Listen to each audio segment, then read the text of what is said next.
A very good evening, and thanks for clicking on to the Friday edition of Vogan's European Outlook. There is so much to cover in today's video, let's get right to it. But before we do, be sure to like, share, and subscribe to the channel for plenty of weather content, not just UK, Ireland, or indeed Europe, but globally as well. We've got the all-important global weather report coming up this Sunday, looking at the big picture, the global picture.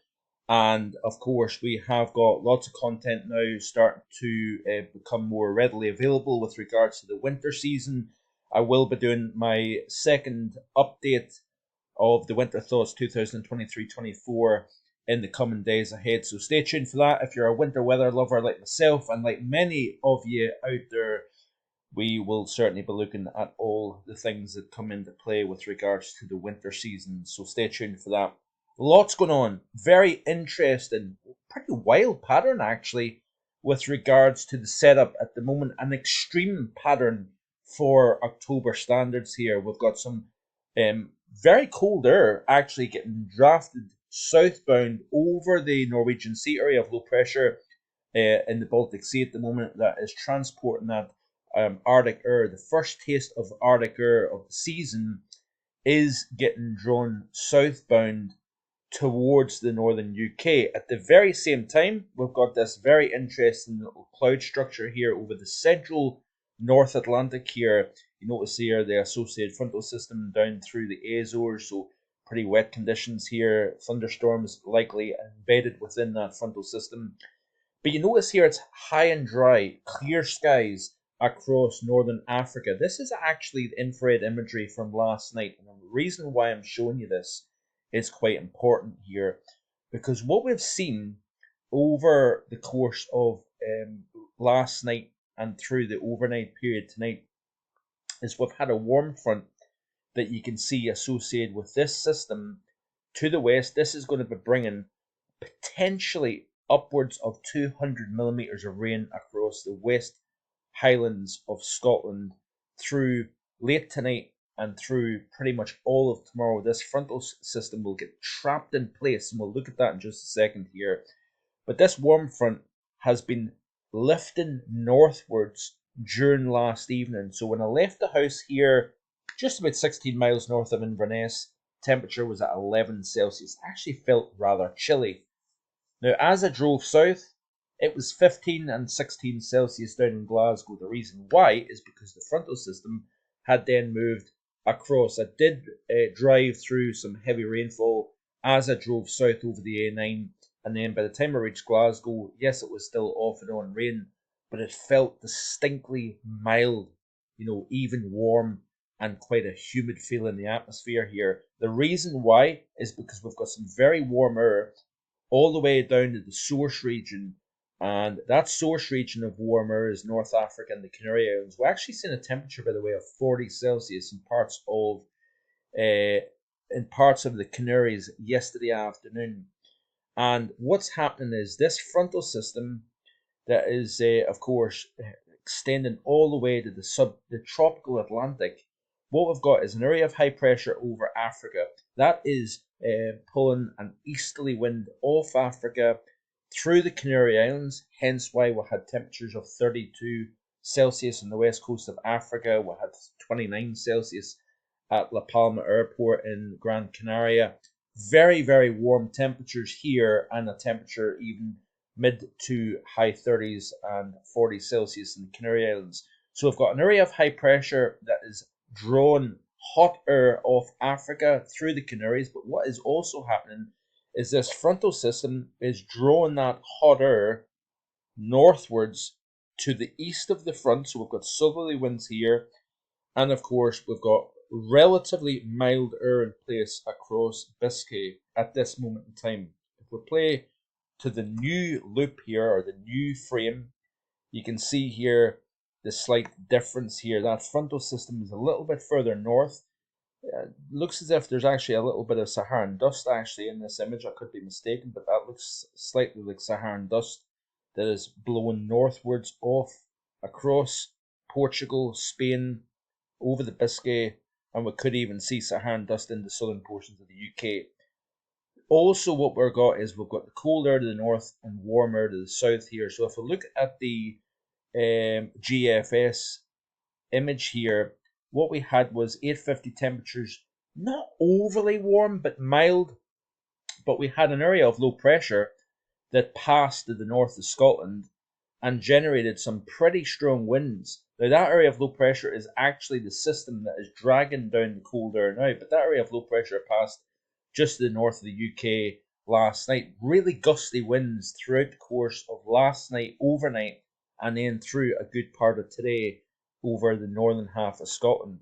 But what that's doing is, notice here this thicker line, that is almost separating some pretty cold air, cooler, increasingly colder, and very warmer across the south. Now notice here that I mentioned about the area of high pressure that's dragging some hot air off Africa through the Canary Islands. You can see here this area of high pressure. Now what we had last night, kind of jumping back and forward, but I'm trying to show you exactly what I'm seeing here, and I find it very fascinating actually. This area of high pressure brought a chilly night last night across the central part of France. But over the UK, we had 15, 16 Celsius throughout the course of the night. The reason why is these winds associated with this area of low pressure produced a bit of Föhn effect. So the air mass was mild, but the warming at the surface was enhanced by those winds crossing over the hills of western and northern Scotland here.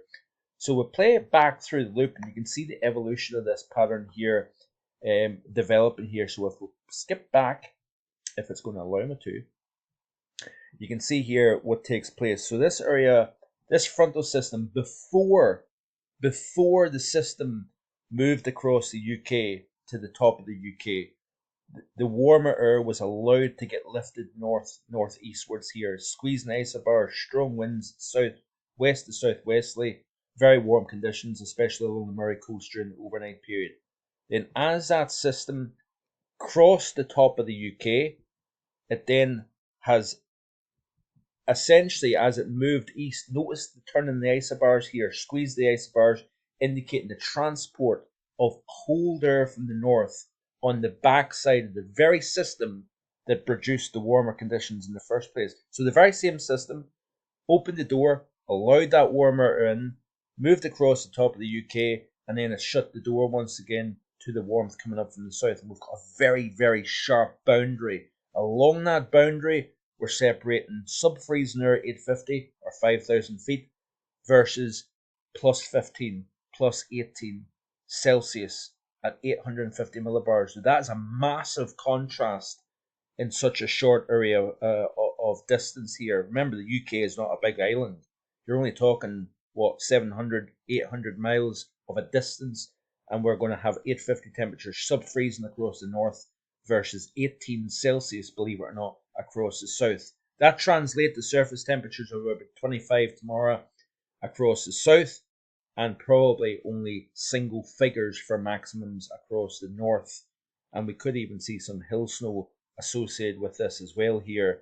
So we're going to have a very sharp boundary, and along that boundary itself, we've got, of course, heavy rainfall to speak about, and it's trapped between the systems. You notice here there's a bit of a no man's land here of weather systems with this current pressure chart here, and that is quite interesting here. So this warm front can't go any further north, but also the cold can't come any further south, and right along that boundary we've got a problem in our hands for the weekend here coming up. Looking at the temperature evolution as we played through the overnight period here, so let's skip again back to the sequence here. Some very interesting temperature variation across the British Isles here. So this was the early hours of this morning here. Notice the 14s, the 15s across the north of Scotland, 17 on the borders coast here, down to 16. So a pretty uniform temperature across both Ireland and the UK here. Get over central France and it was down to 3-6 Celsius. Then back into the warmer conditions across Spain and Portugal here. The reason why is high pressure over this region, allowing the warmth of the south cool under the clear skies, and then of course the windy conditions across the north of the UK then helped generate some Föhn effect. The air was already mild, but it was then enhanced by those strong winds, as you can see here.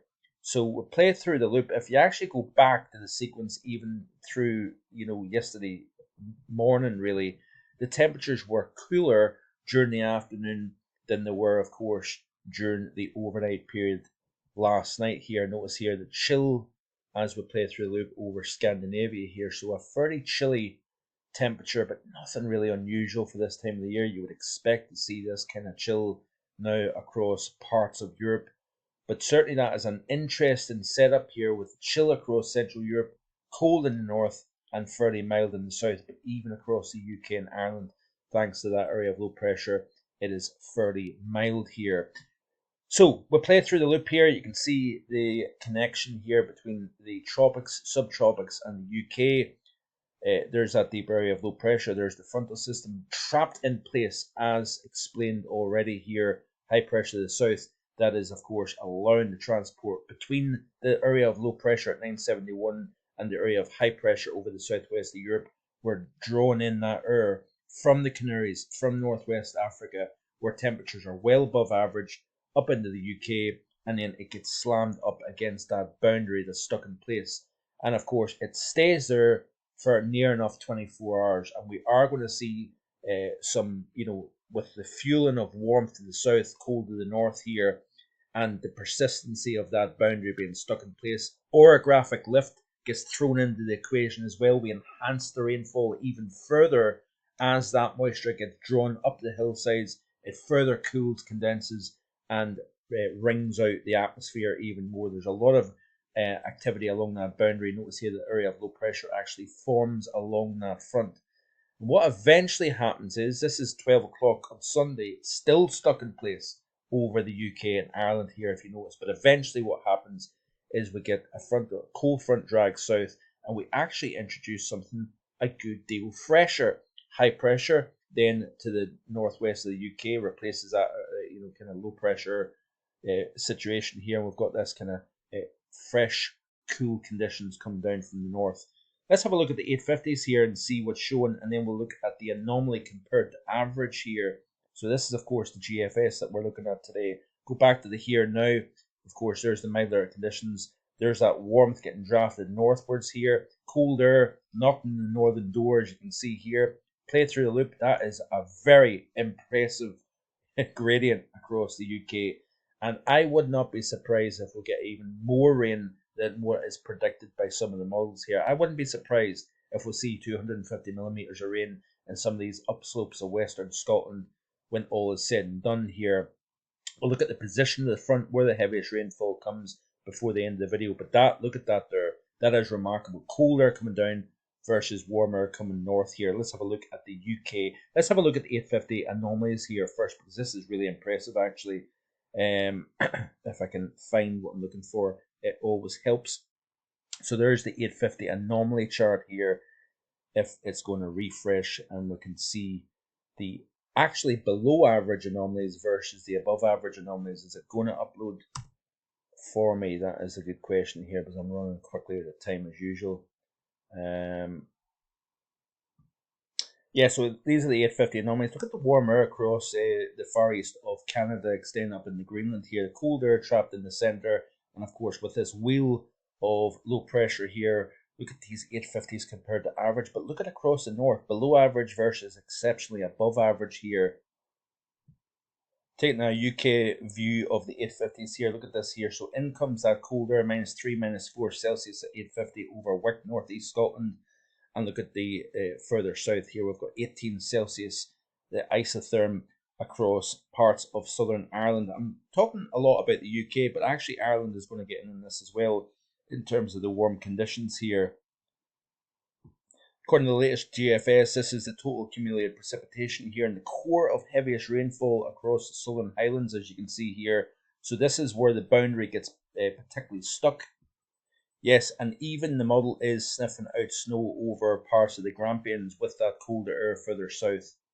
These are the temperatures according to the BBC here, so you can see 10, 11, 12 Celsius at best across the far north, 26 possible during Sunday afternoon. And here we go with the amber warning just north of the Central Belt and into the Central Highlands. Run out of time. I may have a video tomorrow, possibly. Like, share, and subscribe. See you again tomorrow. Bye for now.